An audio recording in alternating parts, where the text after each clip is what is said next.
Dessiner 10 heures, 12 heures, 14 heures, voire même 16 heures par jour, ça ne te fera pas progresser.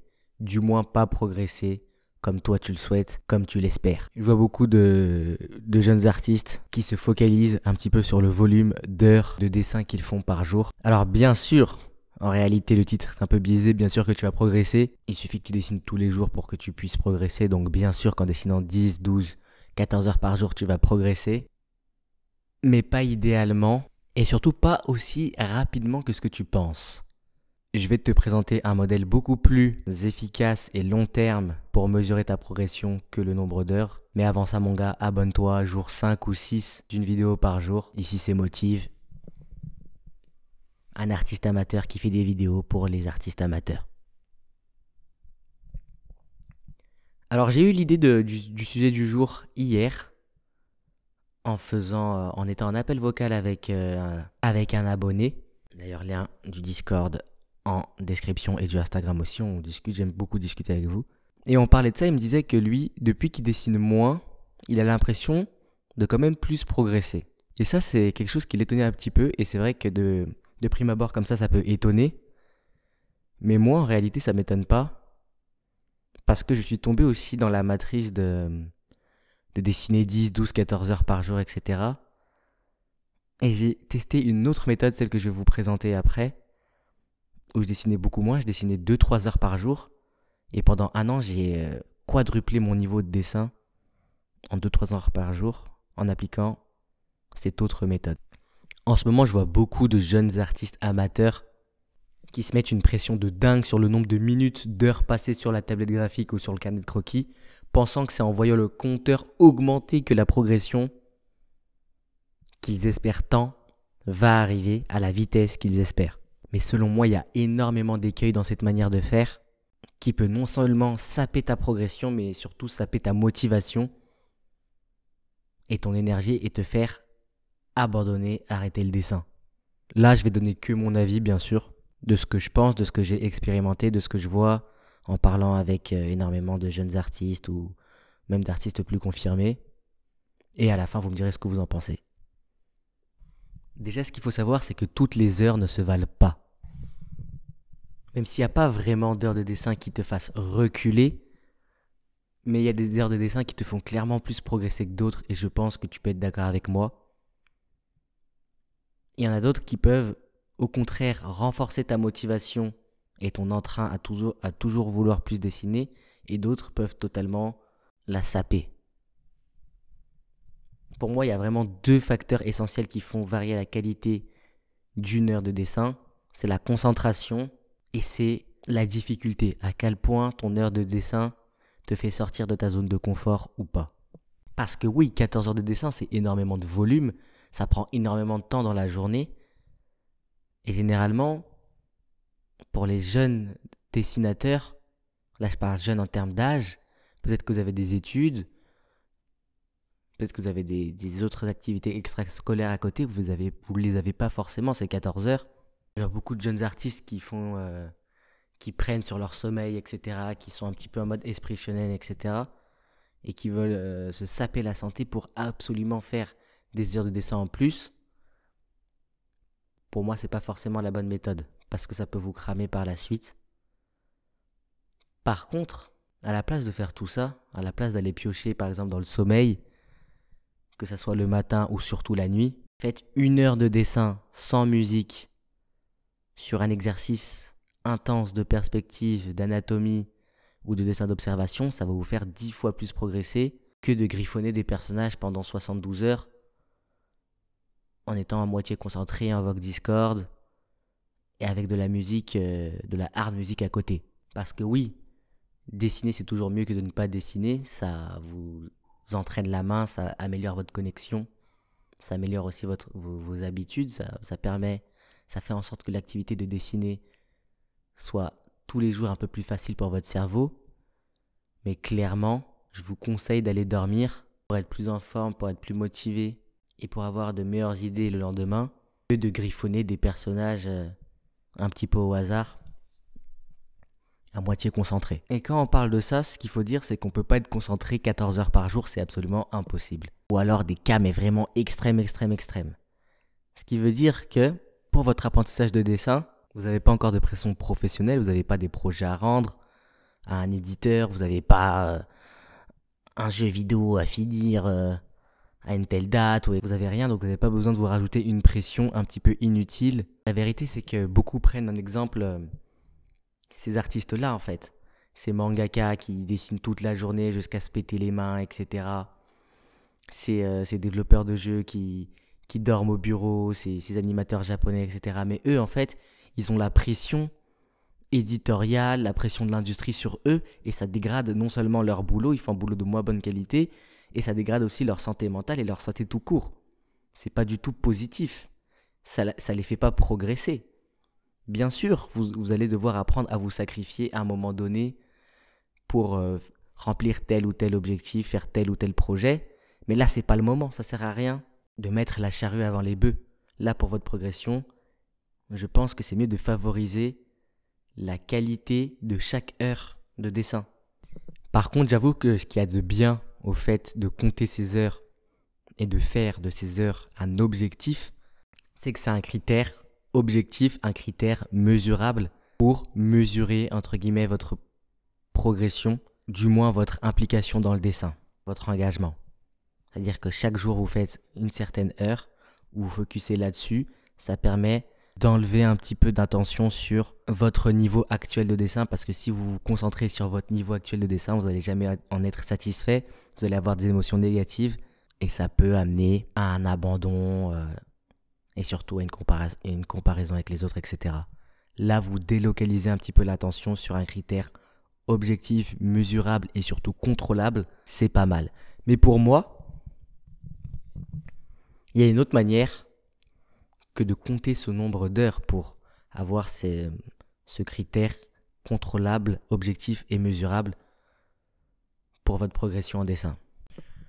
Pour moi, il y a juste à compter en termes de production.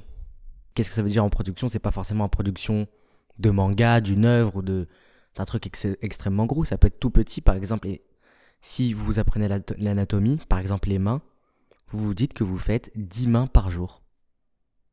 10 mains par jour, ou 5 mains par jour, ou 7 mains par jour, ou 20 mains par jour.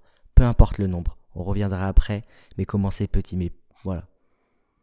Là, vous avez un objectif de production. Donc votre attention, elle est concentrée sur le fait de réaliser un exercice, sur la réalisation. Et c'est un critère objectif, mesurable et contrôlable. Et partiellement, et aussi upgradable. Parce que quand vous dessinez 14 heures par jour, que vous soyez bon, moins bon, vous dessinez toujours 14 heures par jour. Alors que là, si vous voyez que vous faites vos 10 mains en 3 heures, parce que ça vous prend énormément de temps, mais qu'au fur et à mesure du temps, vous faites vos 10 mains en 1 heure, en 2 heures, en 30 minutes, en 20 minutes, ça montre aussi votre progression dans cet exercice-là, dans votre réalisation. Et ça, c'est super intéressant.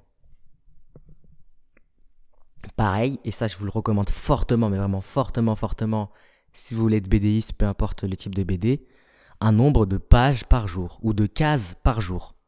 Au début, commencez par des cases, commencez vraiment très, très, très petit. Parce que la vérité, c'est que l'art, c'est un marathon, c'est pas un sprint. La pratique du dessin, c'est un marathon, c'est pas un sprint. Et c'est pas comme un sport où, bien sûr, votre santé physique et mentale compte énormément, mais la limite est beaucoup plus loin. Vous pouvez dessiner à 50 ans, à 40 ans, à 60 ans, vous pouvez encore dessiner. Donc, voyez long terme, si c'est vraiment votre passion, essayez de prendre du plaisir dès maintenant, parce que le dessin, c'est long terme. Et a priori, si vous voulez en faire votre métier, ça va vous suivre toute la vie. Donc ne soyez pas pressés, ne vous comparez pas aux autres dès maintenant, ou vous ne mettez pas une pression folle avec des heures intenables selon votre emploi du temps et même vos besoins physiologiques de sommeil. On n'a pas tous les mêmes besoins en sommeil. Et surtout, ça ne sert à rien du tout, je vous jure. Commencez vraiment petit. Moi, je me rappelle quand j'étais dans mon école de Cara Design, à la prépa, j'ai fait qu'une prépa. À l'époque, il y avait aussi des personnes qui savaient vraiment pas dessiner. C'était mon cas. Et du coup, on demandait, et il y avait des personnes qui étaient extrêmement fortes, qui avaient déjà fait des 2-3 ans dans une autre école. Et j'avais demandé, avec mon pote, on avait demandé à notre prof de traditionnel, dessin traditionnel, qu'est-ce qu'on pouvait faire à côté des cours, etc. pour rapidement augmenter le niveau. Elle nous avait répondu, dessinez chaque jour un objet qu'il y a en face de vous sur votre bureau. Chaque jour. Et nous, on s'était regardé avec mon pote en mode, mais c'est tout est-ce que ça va pas du tout être assez pour rattraper notre retard, etc. Mais elle nous avait dit, mais le but, c'est pas que vous rattrapez votre retard maintenant. C'est impossible. Ces gars-là, ils ont 2-3 ans d'avance sur vous. Le but, c'est que dans 2-3 ans, vous êtes là encore à dessiner.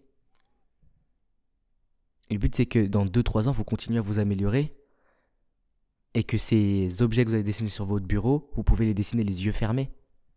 C'est que tous les jours, vous allez entraîner votre œil et vous allez prendre non seulement goût au dessin et goût à cette pratique, ça va devenir facile pour vous. Et c'est exactement ce que j'ai fait. Pas exactement. Je faisais ça, donc je dessinais chaque jour deux objets sur mon bureau. Et je faisais aussi 2 pages de modèles vivants, croquis rapides, 1 minute par pause. Je sais pas si vous voyez un peu l'exercice. Donc je faisais ça tous les jours, ça me prenait à peu près 30 minutes. Je me levais 30 minutes plus tôt avant d'aller en cours. Donc 30 minutes, ça va, c'est pas non plus la mort. Et j'ai fait ça genre toute l'année. Je faisais ça chaque jour sans exception. Et ce qu'il y a de bien quand vous commencez petit, c'est que vous prenez l'habitude très rapidement parce que vous la faites tous les jours et vous la skippez jamais, vous abandonnez jamais un seul jour. Parce que c'est pas très contraignant. Donc je faisais ça tous les jours. Et au bout, je pense, de 2 semaines, j'étais déjà monté à 2 heures de dessin en faisant 4 pages, 18 objets sur mon bureau avant d'aller en cours. Parce que mon cerveau avait pris l'habitude, avait pris goût sans que ça soit trop contraignant. Et je voyais ma progression de manière palpable parce que je voyais que je faisais mes croquis beaucoup plus rapidement, mes pages de croquis beaucoup plus rapidement, mes objets beaucoup plus rapidement. Et j'ai fini l'année en me levant, je pense 2 heures plus tôt, à faire 6 pages de modèles vivants, 2-3 pages de dessins d'objets sur mon bureau, etc. Et j'ai quadruplé mon niveau. Genre j'ai appris avant je dessinais, mais c'était de manière extrêmement, extrêmement, extrêmement sporadique. Donc j'avais 0 base. Mais là, j'ai appris les fondamentaux du dessin, je pense, en 1 an. Grâce à ça, même moi, je pense, je dis 1 an. Et ça fait plus 8 mois. En 8 mois. Donc voilà, moi, c'est ce que je vous conseille aussi. Si vous sentez que vous avez besoin de progresser vraiment dans votre niveau, si vous voulez faire un petit arc entraînement, je sais qu'actuellement, c'est le Winter Arc. Donc voilà, c'est ce que je vous conseille. Surtout que n'oubliez pas, ce qui vous fera vraiment progresser dans votre art, en plus de vous faire kiffer vraiment ce que vous faites et pourquoi vous le faites, donner du sens à votre activité artistique, ce seront toujours les projets plus concrets. C'est-à-dire que si vous voulez être mangaka, faites un manga. Si vous voulez être auteur de jeux vidéo, faites un jeu vidéo. Si vous voulez faire de l'animation, faites une petite animation avec du son, de la musique, un petit scénario, etc. Commencez petit, malgré tout. Genre, faites une animation de 30 secondes. Faites un jeu vidéo avec un seul niveau. Faites un manga de 10 pages, de 5 pages même. Mais finissez-le jusqu'au bout. Et surtout, partagez-le, montrez-le au monde. Développez ce rapport-là, cet autre 50% qui fait un artiste. C'est-à-dire son rapport entre son œuvre et le monde. Et vous verrez que vous progressez beaucoup. Vous allez progresser à une vitesse grand V, tout en ayant beaucoup de sens dans ce que vous faites. Voilà, cette vidéo a été ultra compliquée à faire aujourd'hui parce que j'ai eu un problème avec ma caméra, c'est pour ça que je suis en voix off. Je dois prendre le train aujourd'hui, bref, j'ai eu plein d'imprévus, c'est pour ça que la vidéo est sortie un peu tard. Mais une vidéo par jour, on continue. On finira la semaine comme ça et on fera la prochaine semaine comme ça aussi et après on passera sur autre chose. Je te motive, à demain.